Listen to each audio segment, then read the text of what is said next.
yung tawagin, yung pabubulasin. Yung pataba kasi natin na yan, pamalit natin sa triple 14. Parang yun din yung yun din yung nasa market. Kaya yung iba nga kung tinatanong nila kung paano paggamit, parehas lang ako yan. Nagkataon ko mo first time kayo nadidinig ko dun sa mga nagsisipagtanim. Ang yung sa tingin ko yung pataba ko, kung kasi kapraso lang yan eh. Ang gagawin nyo siguro dun sa 5 kilo lang ng pataba ko, 1 kilong urea, imimix yun. Tatakal kayo ng kaya lang ang duda ko pero baka kumasya naman yung mahigit yung 1 ligo kasi doon sa isang yun eh, doon sa isang timba eh, kahit mas malaki ron eh. Tutunawin doon yung didilig. Kaya lang yung residue nung meron kasing yun eh, yung pinakalata. Huwag nyo ilalagay doon sa halaman, sa kalamansi pwede. Baka hindi makayanan ng mamamatay yung mga seedling. Basta kung lang yung nalus.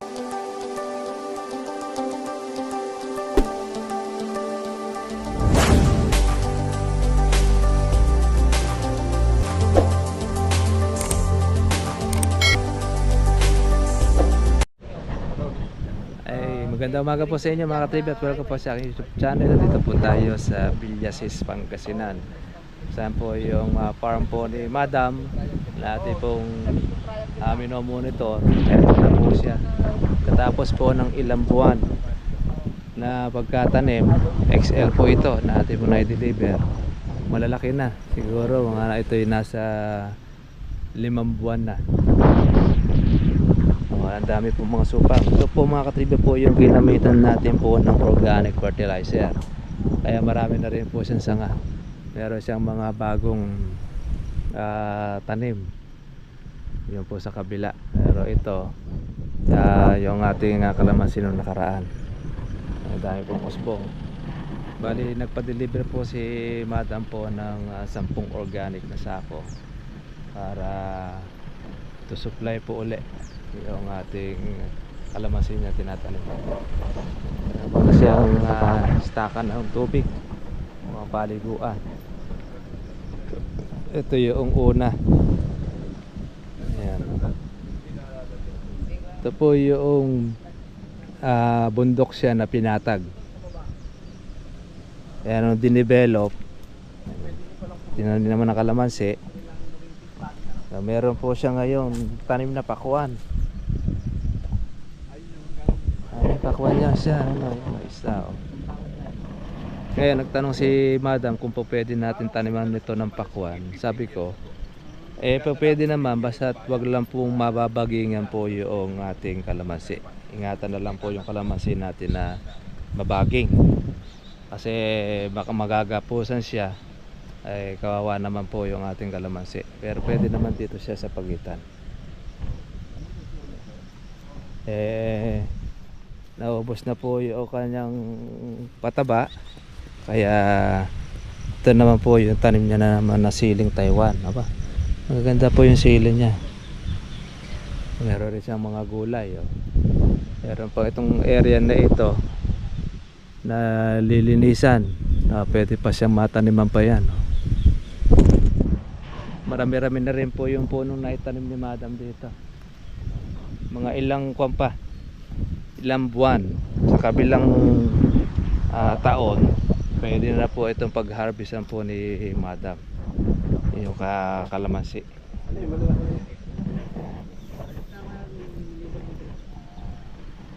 Ayan.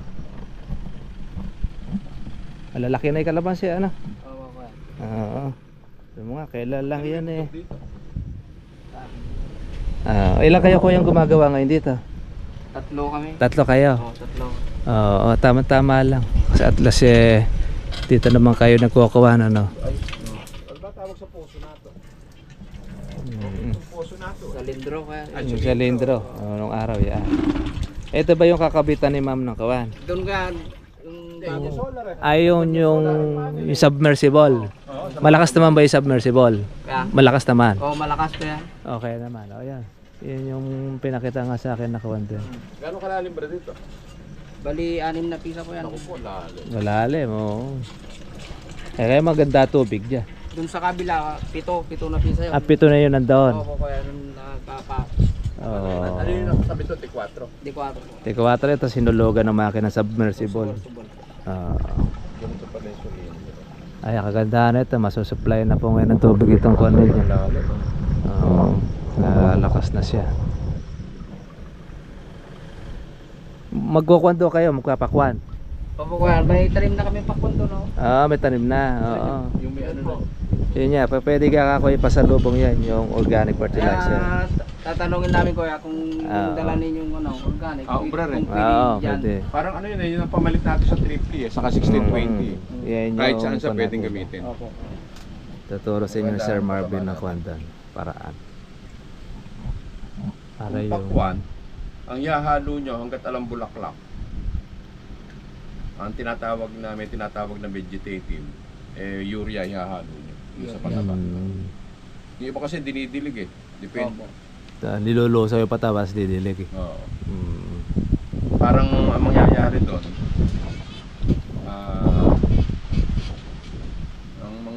doon, kunyari yung yung combo, meron gano'ng kaluwang yung tinaman niya ng pagkain? Yan lang muna kuya. Ayun, parang Isan lang muna. maghahalo kayo ng Namin ano, kung maghahalo kayo ng 5 kilo ng patabako, tapos mga 1 kilong urea. Tatakal kayo ng 1 ligo ron, yun yung ipandidilig. Lulusawin. yung lata ng sardinas. Oh, sardinas. Sa 16 liter. O kahit mas marami ito, kahit malaki timba. Yun yung pandidilig.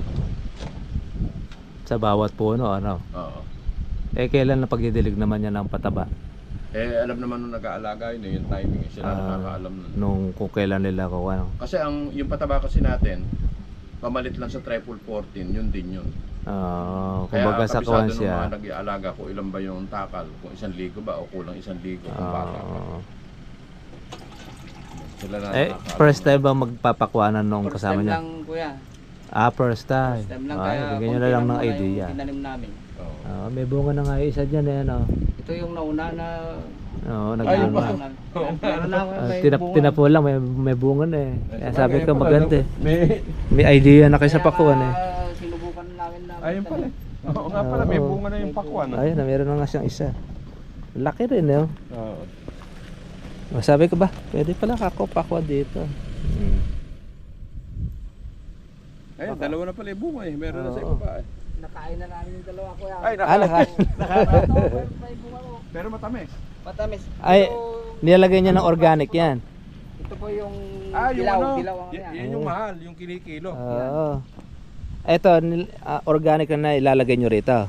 Hindi pa namin nasubukan kuya. Di pa. Ay, pag nalagay nyo na bunga ko. yun, tinan mo tabi-tabi, 3. Oo, yan ang masipang magbunga. Mas madaling mamunga to kaysa ron. Oo, Mas maganda nga. pala ito itanim. Dahil Yung marami, ano. Itanim namin, nakakain, ganito. Yung bunga niya, nakakain na namin kuya. Oo, maganda. Masipag palang magbunga yung ganyang klase pa. Kung yung mahaba. Ako, hindi ko pa maayos yung ano ko ron eh. Kaya pwede makapagtanim. Tatanim naman ako, hindi natin sila mapupuntahan. Oo, tsaka maganda rin niya. Pagkakuha siya Pero darating experience. Baka sa isang taon. Pagkakuha lang kami ng experience. Oo, tsaka pagka at least yun, tuloy-tuloy yan. Ito, pwede nga na yung taniman yung pagitan niyan. Hindi naman nakabubulas eh. Oo. Tsaka maganda yung kuha nyo. Pwede rin na silin nyo dyan. O kaya meron kami tanim na Oo, dahil maganda silin ko. Mataba yung silin Taiwan eh. Labuyo. Maganda yung lupa. Ay, masusundan pa natin ang abono. Kaya maganda na yung resulta noong kalamansi. Sa kabilang taon yan. Akala mo barasan. Oo. Maganda exercise yan. Okay to, exercise. Ay, lalo na nung dinidiligan nyo ito, manual nyo yung dinidiligan. No? galing na Puro ganyan lahat yun. Poso. Nung wala pa yan. Wala pa yung submersible na yan. Ngayon meron na kayo mga gigin. Hindi na kami mahirapan Oo, ginhawa na ang kuha nila Kumana ngayon. yun. Kaya kahit magdagdag pa kayo ng kalamansi, walang problema. Dahil masusupply na ng tubig yun. Tag-ulan naman. At saka yun magandang magtanim, ganyan Hindi pala tagulan. namamaha yung ano, pwede rin palang tamnan na rin bandang baba. Yung gawiro. Pwede nga nilang lagyan ko yan. Hindi nag-i-steady ang tubig yan kuya. Oo, dahil lumulubog din ang tubig dyan, ano. Hindi siya yung Pero ganito nangyari nito, hukay talaga. Ganyan na talaga kuya. kawayan dati po yan, yung nasa Pero gitna na yun. maraming kawayan yan dati, tapos mga puno. Nilinis Alam mo para nila. gumanda yung lugar na to. Mm. Ayun, lalo na yung mga perimeter. Mm. Kung over ang tapnan. Ang maganda rito, yung punong kahoy ko, yung bagras. Yung mahaba Gandang ano. tingnan nito, oras na na-develop ito. Oo. Sa may bawat palibot na yan, ano? Oo. Yung orient lang doon sa kahoy. Oo. Yung Pagka mga na-develop ko yung lugar ko, nakita nyo sa YouTube, maraming magugulat ko sa ano. napuno Kasi siya. yung agroforestry na nagturo kasi sa akin, pag pala may farm ka, titinan mo yung east-west. Tatanim ka ngayon ng kahoy na diretso lang ang taas, itatanim mo siya ng every 20 meters ang pagitan, ganun kalayo. Yung every 20 meters mo ngayon, kung ano gusto mo ipananim na gulay, gano'n, no? Kamukha nito, kalamansi. O pwede ka ngayon magtanim ng 5 tubding doon sa loob. Kumbaga lihis siya doon sa kwan ng araw. Ngayon, ililihis mo rin sa sikat ng araw, nakapaloob siya. Ang factor doon nun, pag doon may naka-in-between na kahoy doon sa mga namumunga, fruit trees, gulay, nag-i-inject ng energy doon sa kalamansi, sa kahoy. Kaya pansinin mo yung may mga kahoy-kahoy, yung mga damo, ang bibilis lumago. Dapat ito meron nun sana. Na ganun ng kwan niya, alternate Naalis ano. na kuya yung mga kahoy dito. Hindi naman pre kahoy na yun na sinasabi mo Kailangan yung kahoy na diretso lang. Kasi lumalabong ng gusto, gaya pepper tree na lumalabong ng gusto yan. Buksan na kaya, pabuksan na natin, i-atras na yun, dahil dito siguro po mga katribya po yung ating kalamansi sa Villasis. Meron rin yung 3 silang tauhan na kung saan magta-try po ng pakwan. Kaya isa rin po doon sa Jojotar po ng Sir Marvin, tsaka pati na rin po yung paglalagay ng abono. Na yun na po yung kumbaga ipapalo up. Kasi maganda na po yung kalamansi, marami na po siyang supang. Ay naubos na po yung ating supply nitong mga nakaraan. Kaya nagpa-add po siya ng another po na 10 na bag para dito sa kalamansi. Ang ganda po ng mga dahon, saka ng usbong. Tuloy-tuloy yung usbong ng kalamansi, ano? Opo, kaya. Kaganda ng kawan niya, yung pag-usbong niya. Kaya yun ang mga kumad sa pataba natin, malakas magpa-usbong. Ayan, no? Paano yung pag-spray naman dyan kuya ng mga insekto? Pagka lang po may insekto, tsaka lang tayo mag-spray. Pero pagka wala naman, hindi naman natin siya i-spray. Wala naman na siyang mga insecticides na kuwan para di siya masanay. Ang talagang pag-insecticide niyan, pagka tumuntong na uli yung tag-araw. Halimbawa, mga buwan ng November. Kaya pagka huminto na yung ulan, ang mga insekto ngayon nanggagana. Pero itong tag-ulan, libre na tayo sa kawan. Sa tubig. Tsaka sa pag-i-spray. Ang halos ang tutok natin ngayon puro sa damo. Oo, kuya. Pamatay damo. Mukhang ito yata manual lang din yung dinadamuhan. Grass cutter. Grass cutter, ayun. Sabagay kasi ito, obligado yung grass cutter kasi medyo malabo yung Pero lupa. dito sa mismong puno niya kuya, mano-mano na. Mano-mano. Yung ginagawa namin. Kasi tama nga naman yun. Saka konti lang na may damo. Opo, yan lang ang sakat dun. Saka dito. Madali lang itong trabaho maganda na yung forma ng kunin. Bakit? Naaagad nyo naman yata. Ano? Oo, kuya. Okay siya. Lumaki na yung mga damo yun, inaano na. Gagrass cutter na. Marami rin na pala pumasok. May 1,000 na ito. Ano? Mahigit na kuya. Mahigit na. Mga 1 taon. Sa kabila na yung tag-araw na yan, 1 taon na ito. Ready na po ito sa pagbubunga. Ngayon pa lang, meron na kayo na unti-unting napipitas na dyan. Ang sausawan di na yung mawawala na sausawa. Yung mga bulaklak niya ngayon kuya, hayaan lang namin. Hayaan nyo lang siya. Para po naman yon yung magiging bulaklak at bunga, yun naman nasusunod nun. Para yung continuous na alaga. Kaya po mga tribo po sa kalamansi, sa continuous lang po ang alaga, hindi kayo maiinip. Inipas ang 1 taon, malalaki na kalamansi yun ninyo. Tapos nakakapagtanim pa po tayo ng gulay sa pagitan. Gayun nun. Sumubok sila noong pakwan. Maganda yung pakwan niya.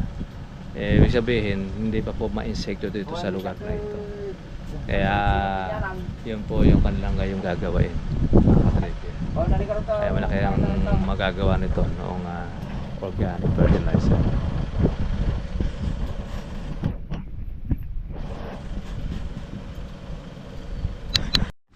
Sige, start na tayo.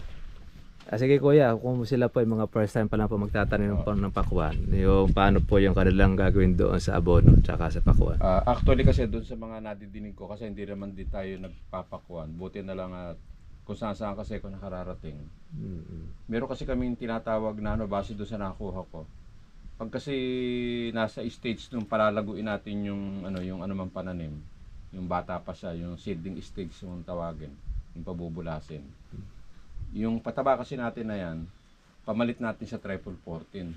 Parang yun din yung nasa market. Kaya yung iba nga kung tinatanong nila kung paano paggamit, parehas lang kako yan. Nagkataon ko mo first time kayo nadidinig ko dun sa mga nagsisipagtanim. Yung sa tingin ko yung pataba ko, kung kasi kapraso lang yan eh.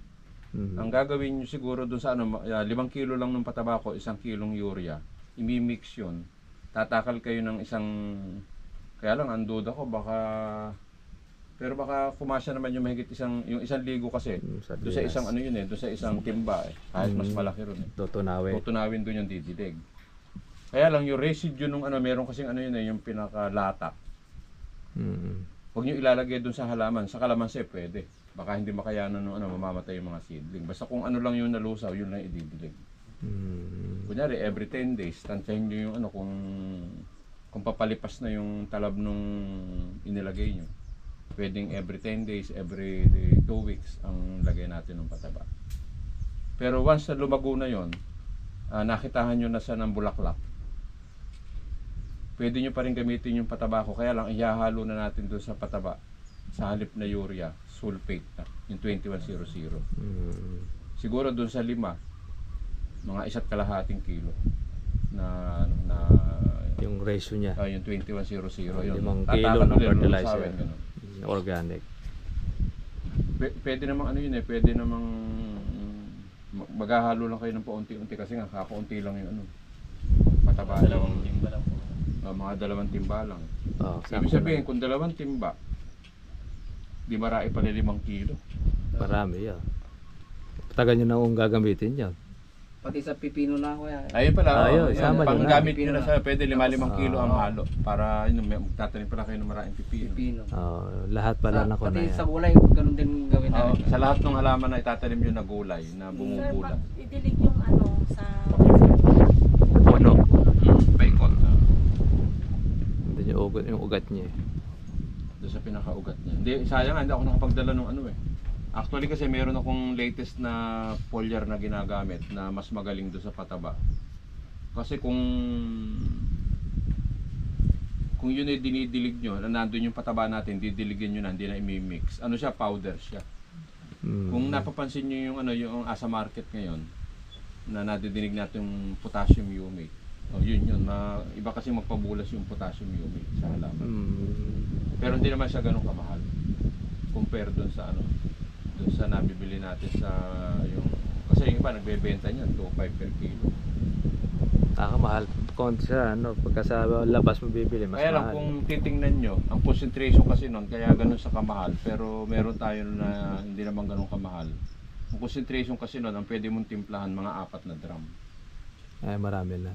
Kaya kung may maluwang kang hindi yung 1 drum lang mauubos mo, kaya matipid din. Ibig sabihin yung 1 drum halos 1/4 lang no 1 kilo kung makukonsume. Pwede sa kalamansi, mas maganda rin yun. Pero kung nag-i-spray ka ng insecticide, pwede mo na halo. samahan nun kung gamit sa kalamansi. Yan, kamukha niyan. Isang timplahan. Kasi ang kainaman kasi nung foliar, sa totoo lang na hindi napapansin nung kanina sa namin huntahan sa daan. Kumisan kasi yung plant nutrition technology kasi ng US yung ginagamit namin. Sa US kasi ang plantasyon, ang ginagamit aeroplano. May latest na ngayon drone. Ang problema lang ng mga mayayaman, kahit 2 drone pwede silang bumili. Ang problema, ano ba ikakarga ron? Hindi Wala silang lalang. knowledge doon. Yun ang isang problema. Pero ako mauobliga akong bumili kasi para matuloy-tuloy ko itong tinuklas ko na to, siguro by next season ng Tagaraw, baka makabili. Baka. Kasi mahal din, milyon eh. 1 milyon. 1 milyon. Kaya lang tipid yun. Tipid ka sa Spray. sa labor At ang isa pa nun, yung kasing inya-apply natin sa lupa, ang tumatalab lang doon 60%. Kung titingnan mo yung 60%, ibig sabihin hindi siya nakatatalab. Buti nga kahit papano yung tinimpla kong pataba mabigat, may kausap kami kanina umatendo sa amin sa biruin mo Pusurubio yung meeting sa Manawag, pumunta. Gusto ko lang maka-attend pero nag-order na rin siya ng pataba. Ang hindi ko matanggap, inilagay yung pataba noong December kasi namumunga na yun. Tumawag sa amin kanina, ang tanong ano ng buwan ngayon? July na. Para kang nung naobserbahan ho kasi namin, kaya ngayon lang kami bibili. Naobserbahan namin parang nung March tumatalab pa. Saka naman nakakita ng pataba na ganun katagal ang talab. December hanggang March. Pero ang sikreto kasi nun nando sa probiotics. Ang probiotics kasi, sa yung humahawak ng nutrient, kung ano yung kailangan ng halaman, yun lang yung ibibigay niya. Para hindi ganong masira. Nag-i-impact siya. Oo. Ngayon, yun namang mapunta tayo doon sa foliar spraying. Kung ang gamit mo yung drone at maluwang yung hectarage mo. Let's say, may mga 5 hectare kang kalamansi. Pwede yun, pwede kang bumili. Ang tanong bakit? Pag gumamit ka ng drone o yung foliar spraying, pwede ring mano-mano kung alam pambili. Kasi ang foliar kasi, kung alam mo yung gagamitin mo, 100% ang talab sa halaman. Ganun ka-accurate. Kasi dumaan siya rin sa dahon. Hindi ka mukha nung i-apply sa lupa. Kumisa rumirilis yung iba. Sa foliar spraying. Hindi. Kasi yun ang technology kasi ng US yan sa plantasyon. Kasi yung Del Monte, yung taniman nila ng banana plantation at saka ng pineapple, parang nadidinig ko, hindi ko alam kung gaano katotoo. Imagine mo yung plantasyon 3,000 hectare. Kung sasabugan natin ng pataba ito, kailan pa mayayari yung plantasyon? Sa dami na yun. O kaya ang ginagawa, kung nung araw ay walang drone, ang gamit aeroplano.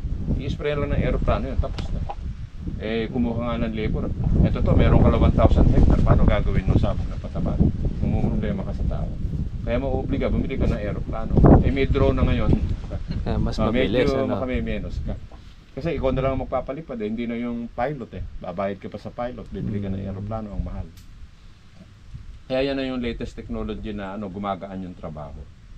Na pagka ginamit natin yung foliar na yan, kaya lang ang isang problema sa foliar, hindi naman sa minamaliit natin yung Pilipinas, wala tayong magagawa. Kasi yung foliar na nanggagaling sa ibang bansa, parang kung baga sa kaya siguro mahal kasi accurate. Kung ikukumpara natin yan sa madali lang naman na kung bakit mas mahal yung kangilay. Walang may kinalaman yan doon sa chocolate. Bakit yung kisses at saka Toblerone mahal? Tapos yung lasa, hindi nyo napansin, pag kumagat ka, malinamnam, saka ang tagal nung lasa sa bibig mo pa. Pero pag bumili ka ng local na chocolate, ubos na isang supot, hindi mo malaman kung anong lasang chocolate yung natikman. Yun yung difference ng dalawa. Dahil kasi mas malasa yung medyo mahal. Parang hindi ko alam kung gaano katotoo, parang yung US, binida sa akin nung namatay na kasi yung plant nutritionist. Doon kasi nanggagaling lahat yung data niya, may hawak kasi kami ng libro. Yun daw mga yung taga ibang bansa pag gumagawa ng produkto, pag naglagay ng 10 doon sa product, may nawawalan 3 para hindi mo matimpla. Sa Pilipinas, iba. Pag naglagay ng 10, nawawala 4 hanggang 3. Dahil marami. Yun yung pagkakaiba doon sa ibang bansa. Kaya madaling gawin, kaya nagagaya. Pero ang US, di mo pwedeng gayahin yung foliar nila. Nakukurakot na kasi sa atin pag talagang pag sinabi nilang nandun yun. Yung 3 hindi ka pwedeng gumawa kasi nga nawawala. Sila lang nakakaalam. Kaya doon ako natuto ngayon sa US na pag gumagawa ako, sasabihin ko yung 10, pero yung 3 hindi ko rin sasabihin siyempre. Kasi magagaya, madaling magtimple. Kamukha nun, hindi naman ako chemist, tinuruan lang ako ng mga chemist. Kung nahilig ako sa pagtitimpla. Kaya lang yung pataba natin na yan, na-develop po yan 25 years ago. Ganun katagal. Para bang kumbaga sa bakery, timpla-timpla lang muna ng hanggang sa sumikat yung bakery. Kasi sample. Hindi mo pwedeng ma-master ng 5 taon lang, 10 taon lang. Lalo na halaman yan. Yun yung isang pagkakaiba nung halaman. Kaya lang, pagkakaiba ng halaman sa tao, Pagka yung halaman napatay mo, hindi magrereklamo yan. Pero yung tao medyo mananagot ka kasi namali ka ng offer. Ayun lang. Naiwanan pala yung gunting. Hindi, kumisan na. Hindi yung gunting, yung ano. Yung matawag bulak. doon. Ayun. Yung pinang-iipit. Forsip ata Ay, ang tawag forsip. doon. Yun yung Oo. naiiwan kasi pinang-iipit yung pagka Gihiwa. naghihiwa. Ah. Pagka naiwan sa iyo yung panghiwa, Naku, bumubutas. Mas delikado yun. Delikado. Yung mga forsip, forsip ata tawag doon. At bubuklatin na naman ulit na panibago. Madali lang kasi ayan. Kaya lang ang halaman nakadepende lahat sa ano. Nakadepende lahat sa ano pa rin. Tubig pa rin ang kailangan para rin sa tao. Pag kumakain ka't nahirinan ka, hindi ka uminom, patay Patay ka din. ka. Parang gano'n eh. Kaya ganun kahalaga yung tubig sa ano sa halaman. Kaya naman idinidilig yan kasi pagka hindi umulan, at least absorb na kagad ng lupa. Buti nga ngayon, hindi hirap ang farmer kasi umuulan. Oo. Nanggagaling sa itaas. Isa pa, may kasamang ano rin yan, may nitrogen ng ano ang... Kaya lang, kailangan kumulog at kumidlat. Hindi pwede ulan lang basta. Pero pwede rin idirekta sa lupa yun, yung pataba. Kahit Pwede rin hindi yun, nalusawin. Pagka malago na, pwede nyo rektahan para hindi na kayo, kasi mahirap ding maghalo. Hahaluin mo tapos ididilig mo. Pwedeng pagka malalaki na yung sulfate at saka yung kahit hindi nyo na idilig. Sulfate at saka yung pataba ko pwede nyo paghaluin. Muulan naman. Irerekta ng paikot. Kasi ang ugat kasi ano yan eh. Yung ugat kasi ng halaman, habang lumalaki yan, pakalat ng pakalat. Kasi kung didiligan lang, malalagyan lang. Ito, yung iba hindi na. Pagka kasi umuulang ganyan, naglagay ka ng pataba. O lahat yun, malalagyan yung ano. Yung ugat na meron nasasakupan yung isang halaman. Okay, baka meron kayong tanong. Ngayon, kung meron kayong gustong itanong pa yung iba, kung mo nyo nga first time. First time. Nag-spray. Ano pinag-spray dito? Yun na isang ano natin. Yung kasi yung mga yung mga sa tindahan kasi ng mga ng mga bilihan. Isa pa hindi naman maramihan nito sa inyo. Baka hindi gaano matrace ng insekto itong lugar nyo kasi malayo eh. Hindi masyado. Bali kuya, ang lalagyan natin dito ng abono, kuhan. Isa't kalahati. Paikot dito. Yung pinagtimpla natin siya ng kasi ito ay para bumulas yung dahon. Pukan tayo ng urea tsaka ng ating organic. Tapos every month additional tayo, mahigit sa isa't kalahati yung ating ilalagay.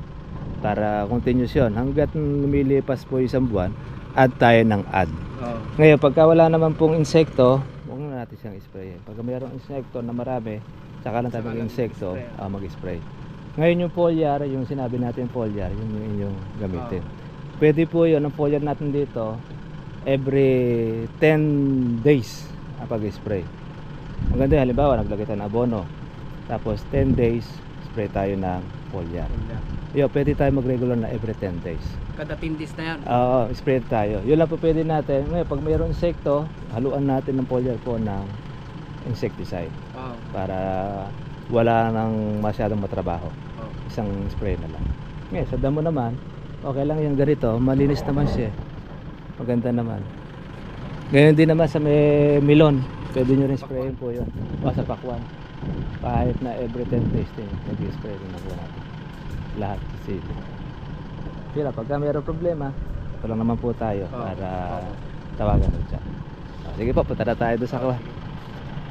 Kuha natin ang i-deliver po natin po yung ating abono.